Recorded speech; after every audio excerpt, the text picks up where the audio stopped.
Hi, my name is Sandy Carter, and I'm a best-selling author of several books around social and social media. The latest one, called Get Bold, Creating a Social Business, has been translated into 9 different languages around the world.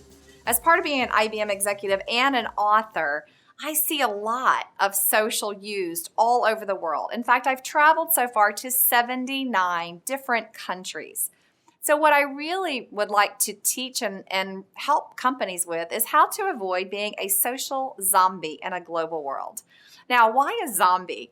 Well, that's quite an interesting story. As I've worked with companies in Europe, in the Middle East, in Asia, in North America, it seems like all the companies, regardless of where they are in the world, all had something to do with a zombie community that popped up either in their customer area community or in their employee social implementation.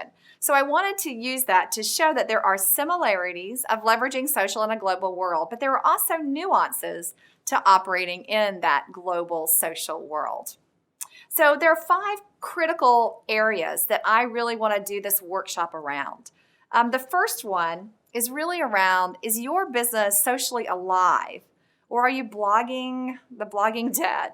So if you think about Argentina to Amsterdam, what countries are leading in certain social categories, and how does that impact the way that they do business?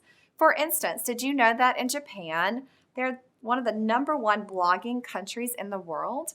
And the Middle East, they like short and sweet, so they like tweets. So understanding some of the different tools and categories and styles can really help your business not be the blogging dead, but to really be dynamic.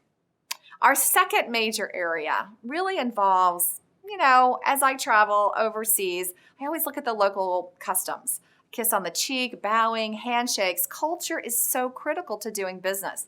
It's equally critical to social. Are you aware, your company aware of the cultural implications around social all over the world? So we have some really critical do's and don'ts of social by geography, what's appropriate there and what's not. Our third category, Facebook versus Twitter, Instagram, Pinterest, Vine, YouTube, to blog, to not to blog.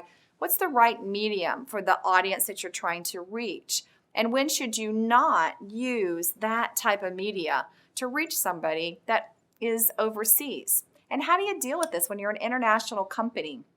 Maybe you're not just in business in one country, but in multiple. So how do you make sure that you're taking into account all of those global tools and using them appropriately? Again, what is a nuance that exists in that global area? Our fourth topic that we're going to cover is my boss wants me to tweet. Social media updates are not just for a lunch break or a coffee break anymore. It's really about the difference between being social internally and externally. Did you know, in fact, more companies today are doing social inside their 4 walls than outside their 4 walls? Yes, creating their own Bluetooth channels, creating their own social communities. So this question will really help you take action and be a workshop around who's leading and driving social in a business context. I have to say, the answer will really surprise you. And then we're going to wrap up by looking at return on investment. So globally, wherever I travel, return on investment is a crucial element. And again, some surprises here. Did you know that Germany leads in embedding social for innovation? Did you know in the Middle East that social startups are some of the top startups given a new and growing audience who's creating those startups?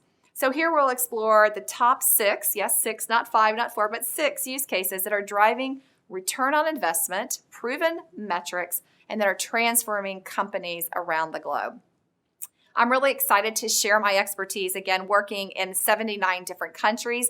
I'll be joined by Tom Smith. He is the CEO of the Global Web Index that does major research. So we won't just talk about anecdotes, but we'll talk about facts, but we have tons of case studies that will be embedded throughout. And some of those companies will be sitting in the audience that will pipe up at core moments and core ahas that they've learned in dealing with social in a global world. So again, this session is about how to avoid being a zombie in the global social world. My name is Sandy Carter, and I can't wait to see you at South by Southwest.